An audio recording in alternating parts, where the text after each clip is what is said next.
sports is still this boring two bucket system that doesn't work and it doesn't reflect reality. And non-binary athletes are just putting their bodies in the middle of it and saying, my body is not the problem. The lack of an imagination in the system design is the problem. Think about who else has been banned from sport in the past and banned from a lot of different social systems. For a long time, it was non-white folks. For a long time, it was not cis men, cis women in particular. And when I look at how that turned out, wasn't great. Separate has never been equal. And now is a moment where we can decide and get imaginative about how we focus our efforts on inclusion and embodiment. Today, we're diving into one of the most high-stakes and frankly misinformed discussions in the public sphere, the inclusion of transgender athletes in sports. Headlines, political rallies, and social media feeds are flooded with emotionally charged narrative that trans athletes are coming in droves to steal medals and do harm. A myth the authors of our featured book reveal is a moral panic. But what are the facts? What's the real science and performance advantages? And what are the true underlying threats to women's sports? And most importantly, what does this debate mean about young athletes, both cisgender and transgender? I'm thrilled to be joined today by Ellie Roscher and Dr. Anna Baeth, the authors of the incredibly timely and rigorous book, Fair Game, Trans Athletes, and the Future of Sports. Their work weaves together critical research with the moving first-person stories of trans athletes to provide a compassionate, fact-based look at how we can build a fairer, more inclusive sports world for everyone. Let's get right into it. Ellie and Anna, thank you so much for being here. I'm really excited to have you all. Please share a little bit more about yourselves and how you came to address this topic. Sure. Well, thank you so much for having us. I'm Dr. Anna Baeth. I use she, her pronouns. And how did I come to this book? So as I was finishing my PhD, my focus of my doctorate was really on women in sport and women in sport leadership. And like many graduate students, I was looking for employment after finishing my degree and was hired by an LGBTQ rights organization. And as soon as I was hired, this happened right around the time that a lot of conversations around trans athletes began. And so I started getting a lot of questions about trans athletes. And I'll be blunt in saying I didn't have answers. I didn't know what to think about it. And so I spent 5 years studying trans athletes, trying to really get to the bottom of what's going on. And in that process, I had a lot of conversations with a lot of different people about what I was finding. And what I realized was, as compelling as I think the data is, it wasn't quite landing. And then I met Ellie. I'll pick it up from there. So I'm Ellie. I'm thrilled to be here. Thank you so much for having me. I teach writing and yoga in Minneapolis, which is also where I write, and I'm kind of the narrative lead on this project. I came to this because I was a high school teacher and I had trans students, and they were at different moments in their coming out journey. They had different levels of support from meaningful adults in their lives, and I learned a lot from being in their lives and from being an adult that they trusted with their stories. This was years before we started seeing all these bans and restrictions. And so when I was flooded with that, I was mad and confused and had some mama bear energy. The trans folks that I had come to know and love needed my support. They deserved access to play. They deserved access to movement spaces, just like everybody else. And I met Dr. Baeth through gender equity work. That's one of my passions. And we were, Dr. Baeth's research is really the best around, and her kind of data and information wasn't shifting the conversation like we wanted it to. So we thought, what if we came together and we we put together something that has both amazing, rigorous information and research with the compelling stories of trans athletes. And so we were seeing in the media that we were talking about trans athletes without talking to them. So I was somehow savvy enough to backwards design my career where I get to sit at the feet of folks and ask them to tell me the long versions of their stories. So we got to sit with trans athletes and say, tell us what it's like to be you. Tell us what it's like to move in your body. Tell us what it's like to navigate a decidedly cisgender world and sports system. And their stories are so beautiful and powerful and really changed me for the better. Oh, wow. Oh, that's so great to hear your back stories to better understand what's motivating you to come to this discussion. Because many, frankly, kind of shy away from the discussion because it feels so big and like there's so many factors at play. But what I really like about your book is you just break it all down in simple, plain language. You've got the stats, but you've also got the stories, and both combined really have this powerful effect on folks. So, and hopefully can come to better understanding on this topic, one that is not so mired in confusion, but more about, okay, what can we do together to make sports better, right? So this kind of rallying cry, which is fantastic. And I guess what I would like to start with is, the fact that you interviewed all of these trans athletes, I think was really important part of, because you're right, oftentimes it's about talking about rather than talking with. And what I would love you to kind of first describe is the realities that these athletes now face, where it's kind of where you started to interview compared to what is happening now. It's a totally different landscape, and my jaw dropped. And my jaw does not drop easily. Let's say that, because as a trans person myself, and as an athlete, I see the realities that many face.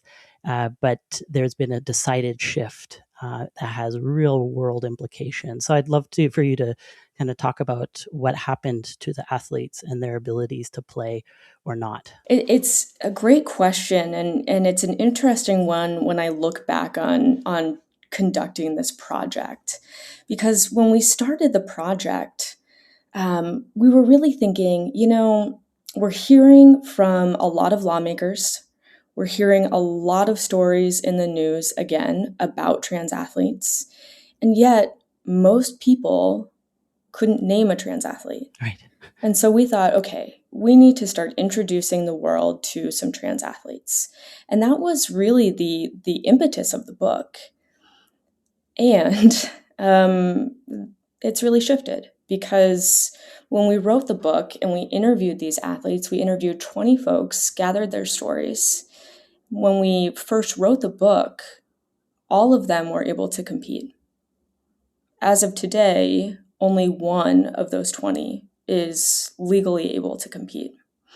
And of course, it's an adult. And so I think the purpose of the stories have shifted a little bit, to say all of what we heard from these athletes, who opened their hearts to us about what sport meant and didn't mean to them, the good, the bad, the ugly, that anybody who's involved in sport understands. It's just no longer a reality for the vast majority of trans folks in this country. And when we look at, trans kids in particular, the numbers are shocking. Last year there were 13 times the number of trans athlete bans proposed than out trans kids. So this really raises some questions for me, not just about, what it means to interview, but what these stories will look like moving forward. Will we hear them at all? If they were already erased before these bans were in effect, what will it look like moving forward? So one of the things that we're talking about is the speed. This is happening really fast, and speed can do harm. And that's what we're seeing. You mentioned in your intro moral panic, and I think that's a really important phrase to keep on the table in this conversation. There has to be some pre-work for a moral panic to take hold. And so we're seeing this story that is not true. That trans athletes, it's unfair, it's unsafe for trans athletes to compete with cis athletes. That story is not true. But the story is taking hold and gaining speed and momentum because there is this scarcity model in women's sports at the moment, where the story is tapping into the fear of what women have worked so hard for in the female category of sports, and we're placing the blame and the work in the wrong place. Right? And so to see the situation clearly and to be really, really critical and curious about how speed is working to the advantage of this untrue story and the harm that the story is doing very quickly, that we're not going to be able to get ourselves out of as quickly, right? So you think about, we are unclear what women are capable of in the sports world, we haven't been given that much time. Right? Like, we haven't been given ample opportunity and resources to see what the female athlete is capable of. We might never know what trans athletes are actually capable of because we see them for good reason pulling back and not opting into sport when I am convinced that their presence would make everything better. Mm-hmm. Absolutely. Well, thank you so much for kind of sketching that landscape of what the risks are actually versus what they're not, and kind of being very clear and precise about the analysis to be able to understand the problem that allows for the appropriate response, right? And so, but you did mention competitive advantage as a big sticking point, right? Where people can land on the more protective side and kind of really want to constrain the definition of categories of competition. And so I think the kind of thing that I want to unpack a little bit to begin with, just because that's where most people are at, and there is, especially if they have limited understanding on this topic, is competitive fairness. And it's a broader discussion, not just about gender.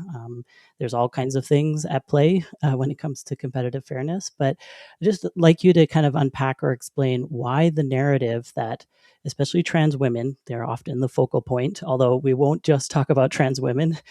There's many more as part of the spectrum, but how often trans women are considered equivalent to cisgender men as like this oversimplification, and what the current science suggests about any presumed physiological advantages for trans women's athletes who have, especially if they've undergone gender affirming hormone therapy. Yeah, so the science is clearly unclear.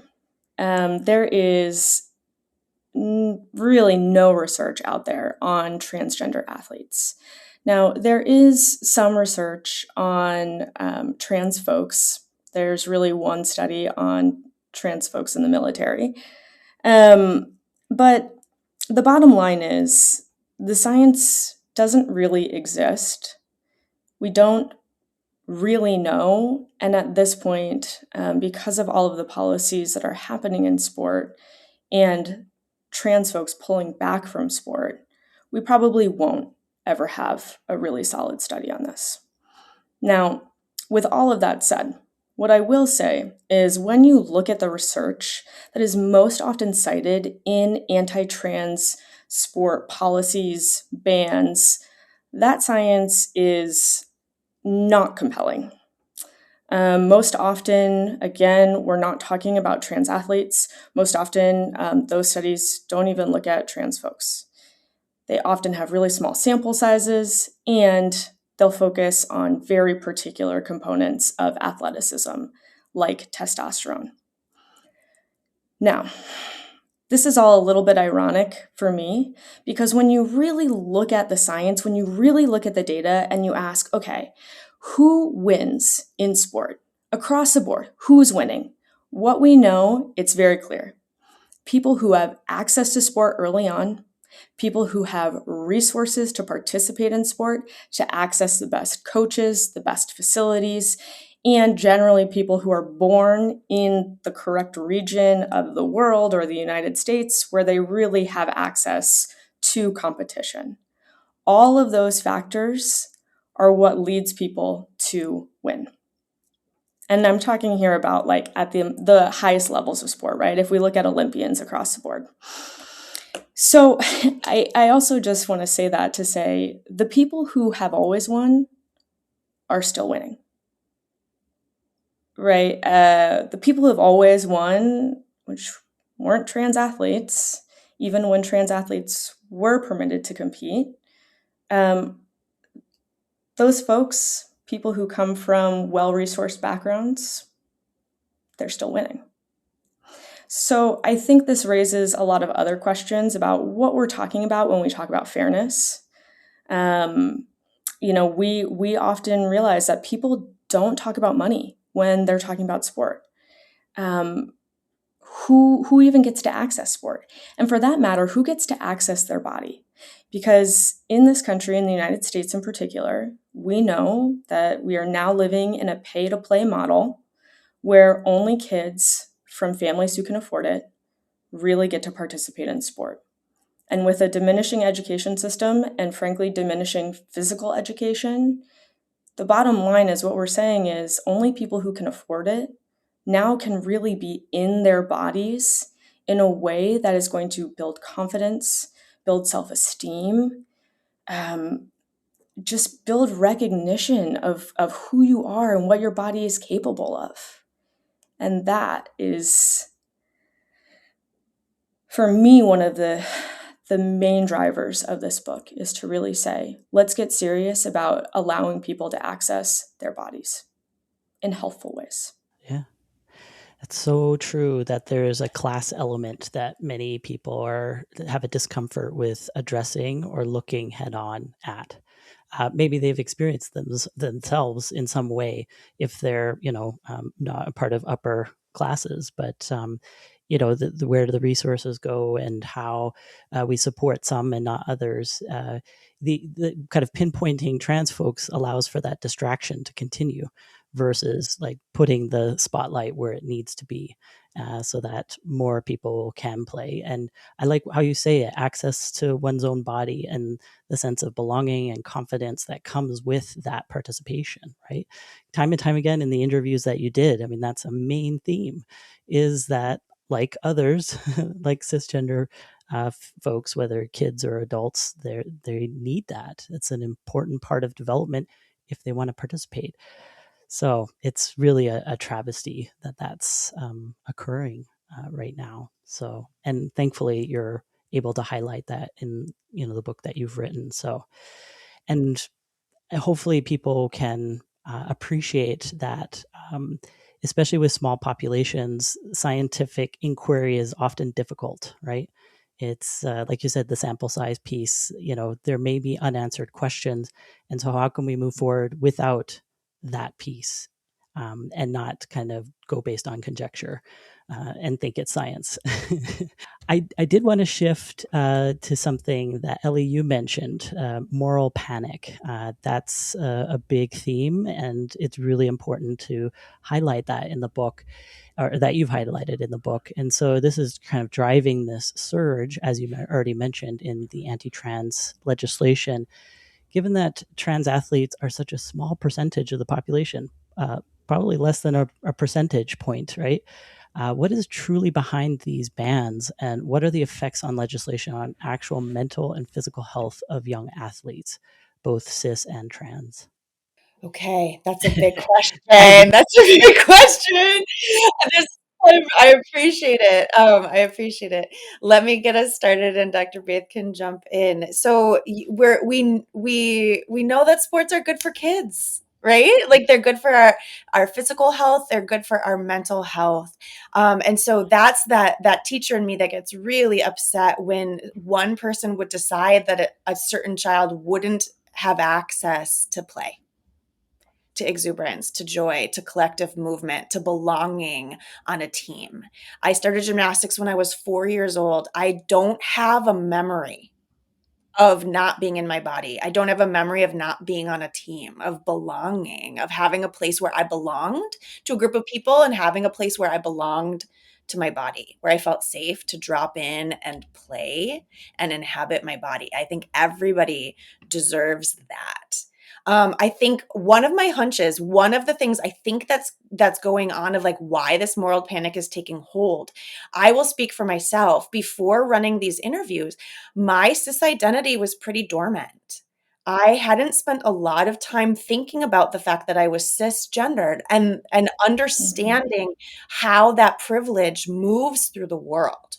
So going back to fairness, if we think about the our favorite athletes, society's favorite athletes, a Simone Biles or Michael Phelps, right? That we love that their bodies are unfair, that they were clearly their body was designed to thrive at the sport that they're competing in. And I would argue that one of their competitive advantages is that they're cis, that they haven't had to navigate the society like trans folks have to do it. That's exhausting to constantly be thinking about your safety, to constantly have that vigilance. That what we heard as a refrain in the book is the exhaustion that goes with the vigilance of having to keep yourself safe, right? And so in listening, I came out as cis. It activated my cisgender identity, and then some levers that I could push as a privileged bodied person came into play. I think that in society we've done a little bit better job of thinking about sexuality. We've done a little bit better job about thinking about gender, but we haven't done enough exploring of our own sexual identity. And so then so some of these mistruths, some of these lies that are coming forward in the media's story is taking hold because cis folks don't understand. It seems different. And instead of turning toward that discomfort, we're just moving quickly to agree with something that's not true. And so I think we need to do two things. Dr. Baeth and I talk about letting simple things be simple in the fact that all kids deserve to play.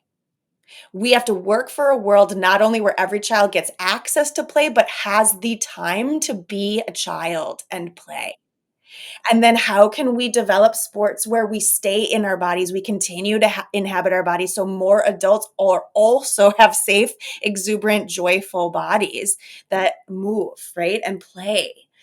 That's the simple part. The complex part is our bodies are complex. Our sexual identity is complex. There's so many things that go into what makes us who we are.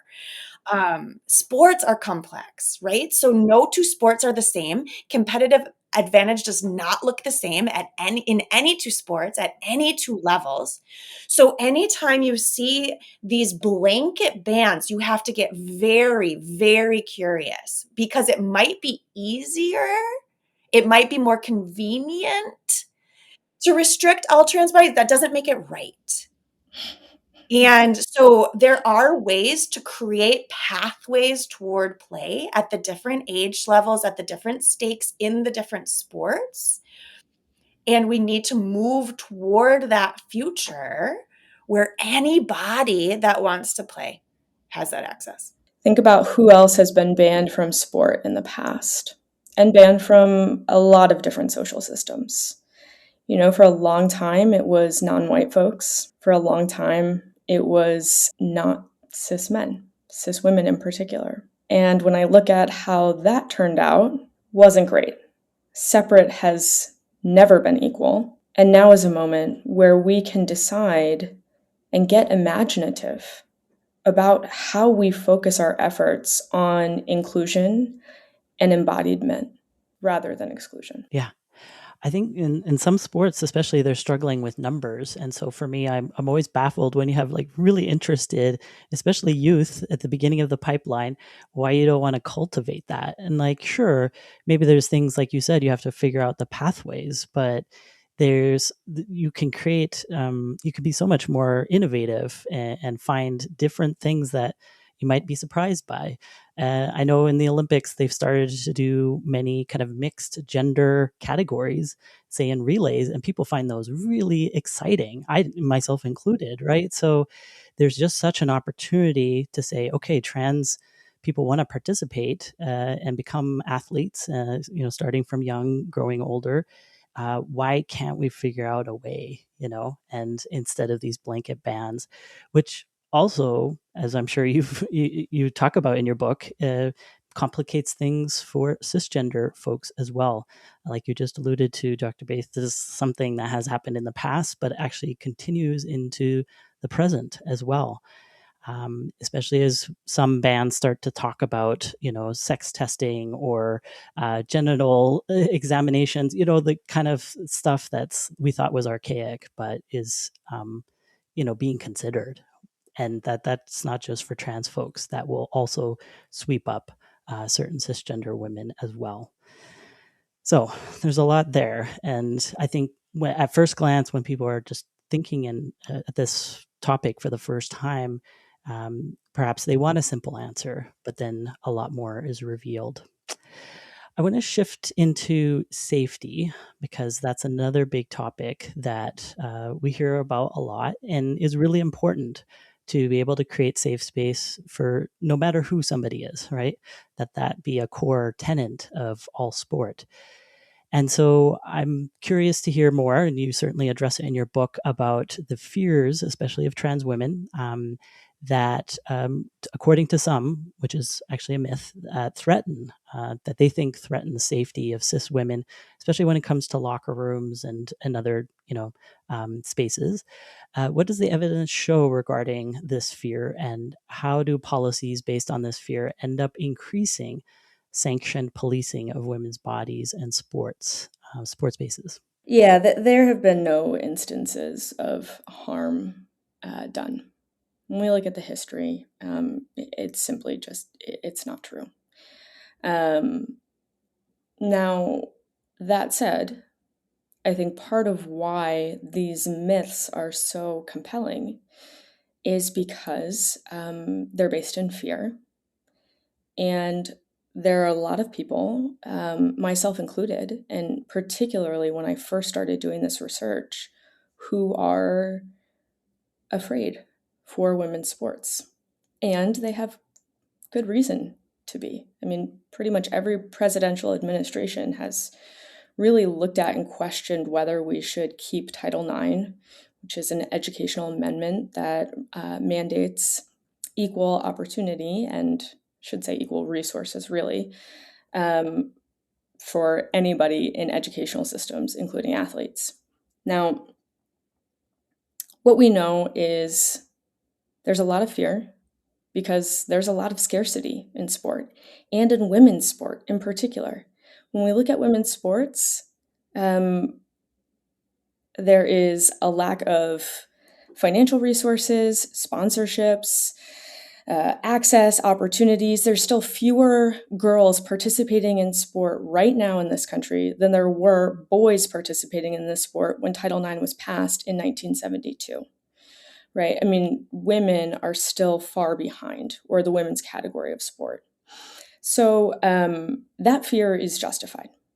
But the reality is trans athletes are not causing scarcity in women's sports. It's, again, the same systems and people who have always created scarcity in women's sports. And so I think when that scarcity mindset, when that fear mindset is triggered, people make decisions, even if they're not actually solving the problem. And I think one of the points we really try to highlight in the book is all of this fear, all of this manifestation of fear is way, way more harmful than trans athletes. When we talk about safety, we're talking about a couple of different things. One is like collisions, right? With the same as fairness, like let's get clear, we love collisions. we love sports where there it is a safe place to knock into each other and then help each other up. Why all of a sudden are we getting a little bit more protective of cis women, right? Like there's this underlying feeling that women are inferior to men that I don't appreciate in that part of the conversation about safety. I am stronger than folks are giving me credit for, and I gotta get a little fired up about that, right? Like, if I'm in a sport where there's a collision, I'm in. I'm asking for it. Let's go. I don't need somebody else's protection. Thank you very much. The other thing we're talking about is things like locker rooms, and I have a feeling that this elicits a fear because very few of us have had good experiences in locker rooms. So similar to the fairness thing, let's talk about sports being fair, then we gotta talk about money. Let's talk about sports being safe. Well, then we gotta talk about cis men. Come on, let's get real clear on who's doing the harm to whom, right? And if locker rooms feel unsafe, if you say unsafe and my female body clenches a little bit because of body memory, I have to get super clear on who is creating a culture where I feel unsafe. And in my story, it is cis men, not trans women. So that shift is doing so much harm because it's blaming the wrong people, but it is also taking my eye off the prize, which needs to be working on actually making sports safer, right? And these folks who are saying that banning trans athletes will make sports safer for cis women and girls have absolutely no track record of caring about women and girls. None. And we gotta get a little bit mad about that. So when cis women and trans women are being divided so we can't come together and fight like hell, let's get clear on who's winning by separating us and come back together and do the work to make sports safer for everybody, all kids, right? All girls and women. There's so much to do. So we believe in asking these questions, like how do we make sports more fair? How do we make sports more safe? We've committed our careers to those questions. Um, and if you enter into this intelligent conversation with us that has actual stories and actual research in it, then we're gonna move some things. Then it's gonna get exciting. Oh, yeah. Absolutely. It's so true. And oftentimes, what we talk about is this kind of who to what translation. Oftentimes, people are very focused on who, and have particular attributes, to that. But when you start talking about what, it becomes way clearer, right? In certain sports, people with, long torsoed bodies are going to have more of an advantage, right? Or tall people versus, weight versus whatever the category of thing is. That can be really helpful because we do need to have conversations, like you're saying, both of you. It's just like how you have the conversation that makes a big difference. And if we're only pinning it on one group of people, we're missing the point. We're distracted, similar to what you're talking about. And we have not identified the problem very well in a way that will help advance all of our inclusion and our abilities to participate in sports. So it's such a good point, and I hope people will eventually get there. I think there's also something to be said, and I don't know if this came up in your interviews, but I'm just curious more generally. I've been trying to like pilot things because sometimes it can feel scary to do something differently, right? And so there are some sports that you allude or you mention in your book that have gone beyond gender. And it's not to say that's the only solution, right? I'm not suggesting that all sport degender immediately, but there's safe places where that can be explored to see what is the result. Oh, nothing, or ooh, something interesting. So, yeah, I don't know if you want to highlight some of the sports that you have come across that have started to wrestle with all of this. Okay, so a couple things. We can talk about the low stakes and high stakes. We can talk about age, and we can talk about sports, right? So I was watching my fifth grade child play on a mixed gender soccer team, and these bodies are pre-puberty, and gender and sex dissolved, right? Like it was just bodies running around playing sports on a field. I think we have to be really clear about that, and that's what we're talking about nuanced policy and different pathways to play, right? If we're talking stakes, one of our trans athletes in the book talked about how after being a D1 athlete now post collegiate career, Monday night is the worst night of their week because it's the only time during the week that they're misgendered because they're playing on a mixed gender pickup rec adult soccer team, right? So when stakes are low, when adults are just looking to gather and move their bodies, can we be a little bit more inclusive and curious and open so that folks don't have to feel that othering when the stakes are really low? Okay, but then yes, let's talk about some sport. And I love this idea of piloting. It would be fantastic if we could just burn it all down. That's not how it's going to work, right? So we do have to take little incremental steps toward like trans joy leading us into a different future of sports. We saw ultimate frisbee, right? Like this is a place in part because of the culture that they've created, trying to stay outside of capitalism, trying to be where you're always roughing yourself, right? Calling yourself out. There's a code of conduct that's really interesting. This is an interesting incubator for this test. And one of our ultimate frisbee players in the book is a trans man who's having a better experience on a women's team than he had on a mixed gender team. Because in the women's team, they just said, hey, bodies, let's go. We'll figure it out. Right. And so he doesn't have to out himself in terms of gender to line up and say, who is he going to be guarding? Ultra running is another I'll highlight where the further you run, the less it matters what your gender and sex is. Right. So when you're trail running, it's like you versus the trail. It's like you versus your own limits in a way that's extremely intense and compelling.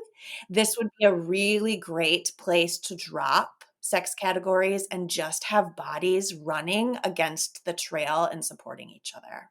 Yeah, and I just want to pull out one example from some more high stakes sport because I think it really highlights part of the confusion that you mentioned at the top of this podcast. So when we look at the NCAA, we look at college sport. I want to talk a little bit about Division I women's basketball. So this isn't, I don't think this is in the book, but so the NCAA, for the last several years, they've been talking a lot about trans athletes. And earlier in 2025, they did make the decision ostensibly to ban all trans women from sport. So all sports across the NCAA. Now, what I find interesting about this is when we look at women's basketball and most women's sport in the NCAA, there is a particular carve-out for male practice players. So what that means is during a practice, men, college-aged men, are able to come and play and compete against the athletes to help prepare them for competition. So this really raises some questions for me because, first of all, there are more male practice players participating with one women's D1 basketball program than there are trans women in the NCAA. Okay, so why is it that we do not allow trans women to participate in the NCAA, but we are allowing cisgender men to regularly compete against cis women at the highest levels of sport to help prepare them for competition? This is the same for, say, Katie Ledecky, who is possibly the best swimmer in history, trains with men. All right, so this really, again, raises some questions for me about what precisely are we talking about? And is that piloting happening already in elite sport? We just don't talk about it because it kind of seems like it is. Right. It's just like this very targeted, precise. You've got to have such like exact language to just specifically exclude trans people because of all these other layers of preparation for competition that are already at play and little discussed in the public discourse, right? This happens also with gender affirming care bans too, right? They have to somehow exclude cisgender youth using hormone blockers, right? So it's just like this theme comes up over and over where it's like, okay, we want cis people to be able to continue doing what we are banning trans people from doing. It's just like, it's bananas. And what I find really startling is, of course, this affects the trans community, but it also affects a lot of cis people. So when we're talking about, gender affirming care, access to hormones, I happen to live in a state right now where trans folks cannot get access to gender affirming hormones. Now, what this means for me as a cis woman who also needs hormones, I can't access them. So, again, I think what we're really talking about here is bodily control, and who's controlling whose bodies, and whose bodies are also being controlled by proxy of that. Right. Yeah. And this concept of we either rise together or fall together. And that's becoming clearer, although not as clear, because sometimes there's like a ripple effect, right? It hurts trans people first, but then emanates out from there.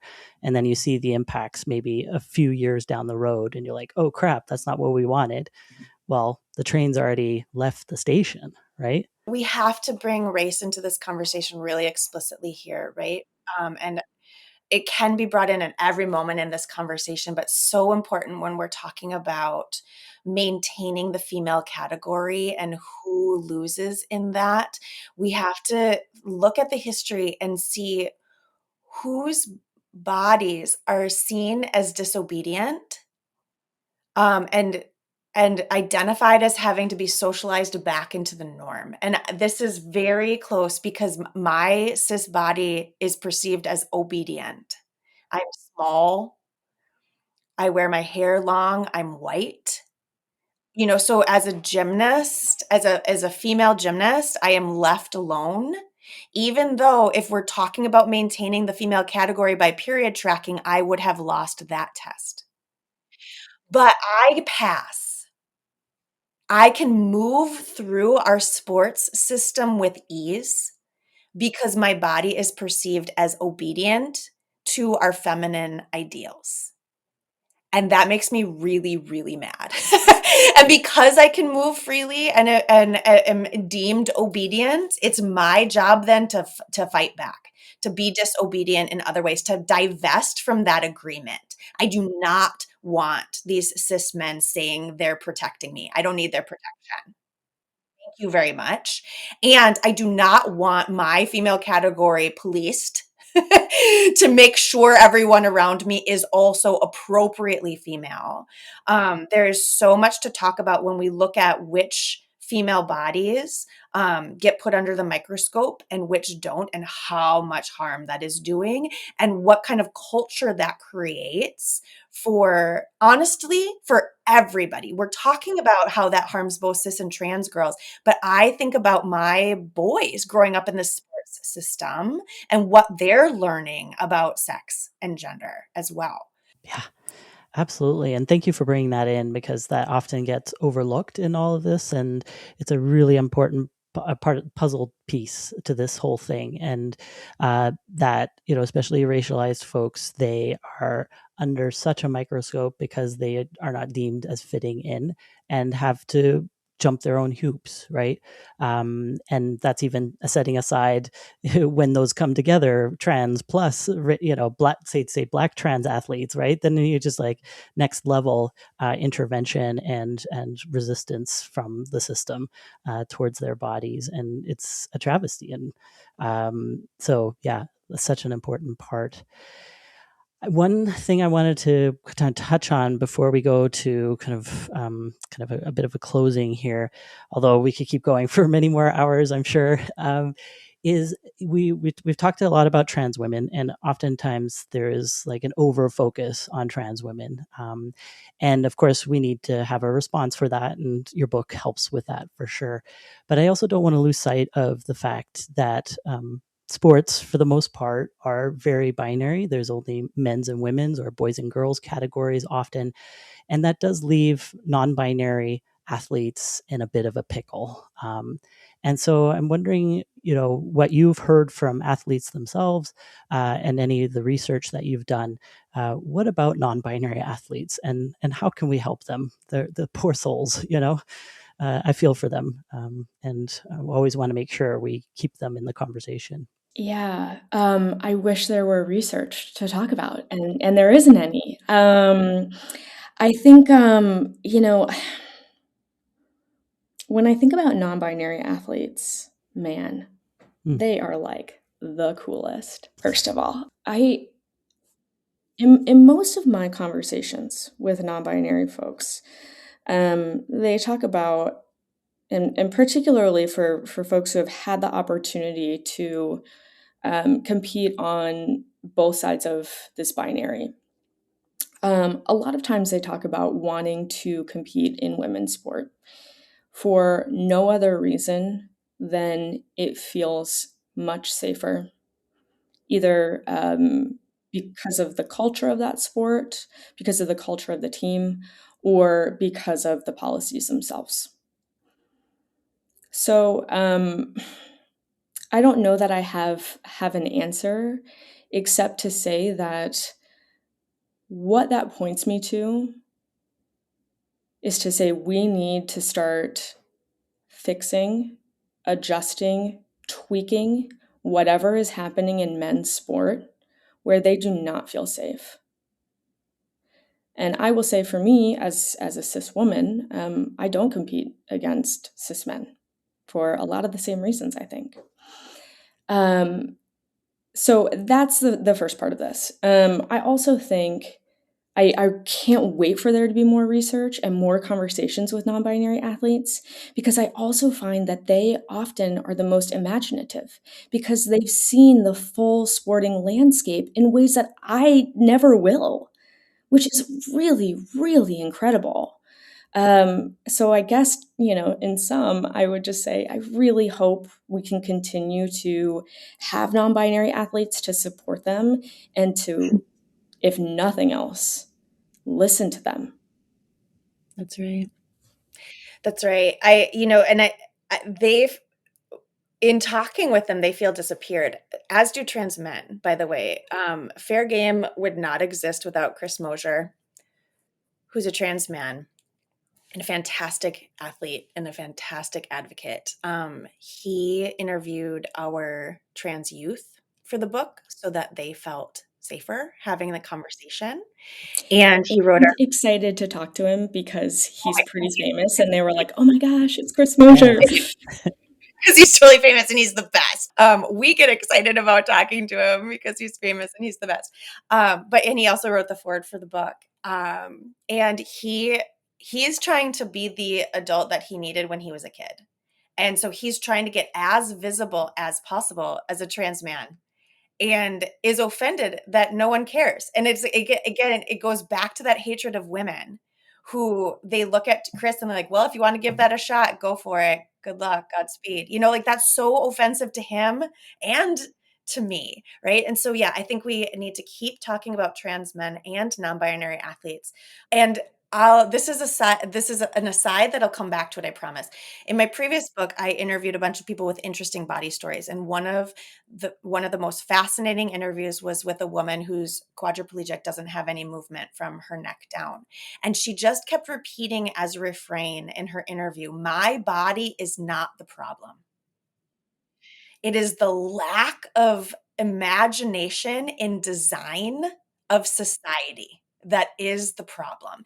It is so hard for her to navigate an able-bodied society, that it's easy for her to think that her body is the problem, and she just keeps repeating over and over again, my body is not the problem. The design of society and the lack of imagination is the problem. And that's what comes to mind when we talk about non-binary athletes, is that sports is still this boring two bucket system that doesn't work, and it doesn't reflect reality. And non-binary athletes are just putting their bodies in the middle of it and saying, my body is not the problem. The lack of an imagination in the system design is the problem. And so right now what we see is those bodies that are standing as cogs in the boring system are being deemed the problem.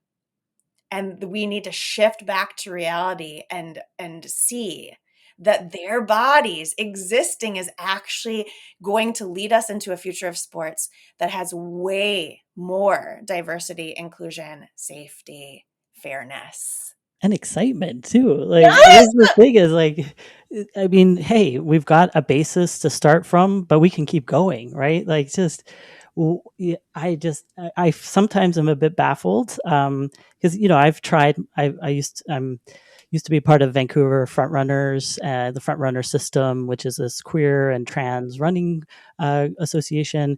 Great group, and we did the Pride run, and we were like, let's add a category, right? So again, back to that, like testing it out, seeing what it like seeing how it goes, and not being too caught up in all the details, like, well, let's just run it and see how. And then we saw and we're like, okay, we can refine based on this. So maybe additional category might not be exactly fitting, but what else can we do, right? And then we thought about different categories of running times and putting those together and having them compete, right?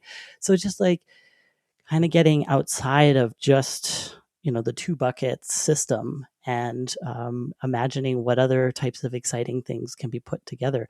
And I agree with you that non-binary folks are at the kind of core at that, given that they've navigated sometimes two, sometimes one of those categories, and are instrumental to this future of sport, in my opinion, and yet are nowhere to be seen in any of the policies, or very few references in policies. And you're right about trans men too. We often do get overlooked. We're not seen as competitors, but I will say, without bragging, I am very much a competitor against other cis men. So, yeah, and in a good way, in a supportive way, right? So yeah, I think, kind of drawing to a close here after having a really good discussion. Like I said, we could keep going. There's so many other things that are addressed in your book. So very much invite folks to go and grab a copy. Coming out this week. We'll put a link in the show notes. But I just thought I'd have you close with what kind of gives you hope going into the future. I know there's a lot to kind of be tearing our hair out or fretting about, but I wanted to end on a high note. And just, what are your thoughts in terms of what keeps you going on this journey? I believe in the power of stories. And we've also seen so many people be curious and have this sense that they're being misled, and have this sense that they're not getting good information, and want to catch up. And so it's those folks who are just getting started that are honestly giving me hope, because you know what? For a good policy, we need 51%. So it's really, really easy to focus on the haters. And Baeth and I talk a lot about how folks with intense hate, something had to have happened to them. That's the compassionate read, right? But we're looking for folks who want better information and better stories, and have this hunch that we could create a more beautiful future that's more colorful, more exuberant, more joyful. I think there's a lot of work to be done, and numerically, we need cis folks to jump on and get involved. And I actually do get some hope with how many people are starting to kind of catch on to the patterns and be like, okay, I'm in. Tell me what I need to know. And also, like, I'm a little afraid to step in it. I'm a little afraid to do something wrong, but I'm done saying nothing, right? And so I think together we're going to build a more beautiful story moving forward. I think similarly, my hope really recently has come from a lot of cisgender women who have spent their lives fighting for women's sport, who are standing up and saying, no, were not taking this. The same people who fought against women participating in sport in the 60s and 70s, or the same rhetorics that were used are now being used against trans athletes, and we won't stand for it. And I think I find a lot of hope in the fact that, initially when I started this work, I really thought, okay, there are people who are in this camp and there are people who are in this camp. And what I've realized is, no, almost everybody is in the middle. And what I've realized too is when people are curious, they come to our side. And one example of this, and I don't know that she'll appreciate me shouting her out, but my mom, when I started doing this work, she was like, I just, I don't know. And we had a lot of conversations, and she is a huge ally and advocate. And she claims she doesn't know any trans people, but she's not an athlete, but she understands. She raised 2 little girls in the sporting system. She has a handful of grandkids, and she sees what's happening for what it is and is standing up to say, no, you will not do this to children in this country. That's amazing. I'm so excited to hear that kind of across the generations, people are kind of taking another look and being like, okay, I might not have the complete picture. And I appreciate what you say too. It's just like, don't have to have all the answers to show up. And others were very like, let's figure this out together, right? And there are open conversations happening, right? I think sometimes people think this is all locked in, locked down. We're not, we've sorted it out some magical way. It's more like, no, we want to be able to do it, but we want to make sure that everyone can come with. And I think that's so critical. And so I'm, again, so thankful that you wrote this book. I know it takes a lot of effort to put a book together, especially well researched, and also to talk to people and to do it in a thoughtful way. So I just very much appreciate the book and encourage people to go and read it, to share it with others, to kind of spread the word about this so that people have the good information that will help this discussion to continue to move forward. So thank you again, both of you, Ellie and Anna. Really lovely talking to you here today, and we'll sign off from here. And again, the book link will be in the show notes, so go check it out. So thank you again. Thank you. Thank you.